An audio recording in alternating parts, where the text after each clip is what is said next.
മഖ്ദൂമുമാരുടെ ചരിത്രവും പ്രയത്നവും മാറ്റിവെച്ച് കേരള മുസ്ലിങ്ങളുടെ ചരിത്രം വായിക്കാനോ എഴുതാനോ ആർക്കും സാധ്യമല്ല.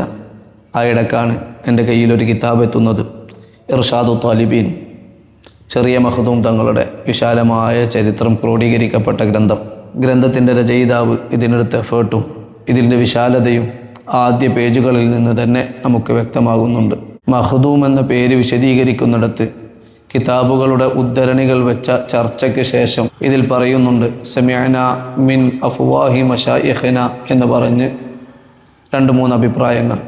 അതിലൊന്ന്, വലിയ മഖ്ദൂം തങ്ങൾ സക്കരിയ അൻസാരി തങ്ങളടുക്കൽ പഠിക്കുന്ന കാലം ഒരു ഖിദ്മത്തിന് വേണ്ടി പുല്ലോ ചെടിയോ പറിച്ചു കൊണ്ടുവരാൻ മഖ്ദൂം തങ്ങളെ പറഞ്ഞയക്കുന്നുണ്ട് ഉസ്താദ്. തിരിച്ചു വന്ന മഖ്ദൂം തങ്ങളെ മറുപടിയായി സക്കരിയ അൻസാരി തങ്ങൾ പറഞ്ഞു, ലസ്ത ബി ഖാദിമിൻ ബൽ അൻത മഖ്ദൂം, അവിടെ നിങ്ങോട്ടാണ് മഖ്ദൂം എന്ന പ്രയോഗമുണ്ടായത് എന്ന് ഈ കിതാബിൽ രേഖപ്പെട്ട് കാണുന്നുണ്ട്.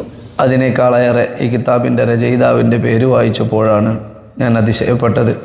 ഒരു വനിതയാണ്, ഹുസ്നുൽ വഹീദ ബിൻത് ഹുസൈൻ ബിൻ മുഹമ്മദ് അൽ മലൈബാരിയ.